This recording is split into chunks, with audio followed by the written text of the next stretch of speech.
Tumeshaugawa mwaka na ninajua kuna mipango yako uliiweka na mpaka sasa hivi unaona labda haijatimia. Nataka nikuambie kwamba it's okay. Usijipe pressure kwamba lazima mpaka mwezi wa 6 ndio nimeshakamilisha hii.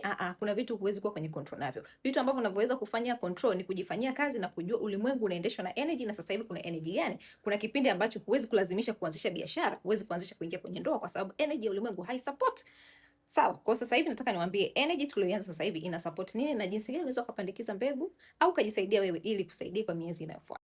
Sasa hivi tumeanza kitu kinaitwa Mercury retrograde na ipo kwenye nyota ya Cancer. Nimeshaelezea sana kuhusu retrograde, lakini kwa uchache ni kwamba kipindi cha retrograde huwa ni kipindi ambacho tunatestiwa kwa yale maamuzi ambayo tulidhani tumeshayafanya na tumemalizana nayo. Na kama ipo kwenye nyota ya Cancer na kwenye sayari ya Mercury, inamaanisha Mercury inaongoza mawasiliano na teknolojia, alafu sayari ya Cancer inaongoza hisia zetu. Kwa hiyo inamaanisha sasa hivi utatestiwa kwenye hisia kupitia njia ya mawasiliano ama teknolojia, kwenye vile vitu ambavyo ulidhani umemalizana navyo.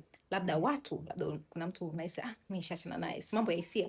Labda mpenzi wako mshachana, ex unahisi shachana naye. Kipindi cha retrograde utaletwa situation zote zikutest kama kweli huyu mtu umeachana naye au ulikuwa una escape. Kama ni tabia, kuna zile tabia zako ndani, labda ulikuwa mlevi, labda kuna tabia zako tu uliziacha. Kipindi cha retrograde kitakuja kukutest kujua kwamba au nirudi kwenye pombe. Unaweza ukapitia kwenye changamoto na stress, alafu pombe ndio inakuwa kama ndio kitu pekee ambacho kinaweza kukuliwaza. Kipindi cha retrograde kinaweza zikatokea situations za zamani, yani vitu vya zamani vinakuja kukutest na unatakiwa upay attention sana ni jinsi gani unaweza ukareact. Na retrograde tumeanza tarehe 29 mwezi wa 6 na tutaimaliza tarehe 27 mwezi wa 7.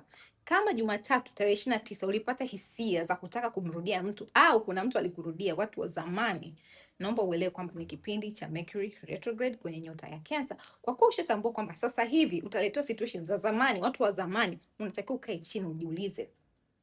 Na sio lazima uletewe, inaweza kama wewe ndio unapeleka, unatakiwa ukae chini ujiulize. Kama wewe ni mtu ambaye ndio unapeleka energy, unatafuta mtu, wewe ndio mtu ambaye hiyo Jumatatu ulikuwa huwezi kimuhemuhe, unamtaka ex wako mpaka umtafute mawasiliano, mnakumbuka, mpaka umpigie simu, umtumie message, yani ulishindwa kuresist. Jiulize, kwa nini umepata hiyo feeling? Kuna kitu gani ulikuwa na escape? Kuna kitu gani ambacho hujamalizana na huyo mtu? Okay? Lakini kama ni mpokeaji, wewe sasa ndio unayetextiwa, unayetafuta na ex, kaa chini jiulize. Huyu mtu ambaye anataka kurudi kwenye maisha yangu ana align na maisha ninayoyataka? Je, amebadilika?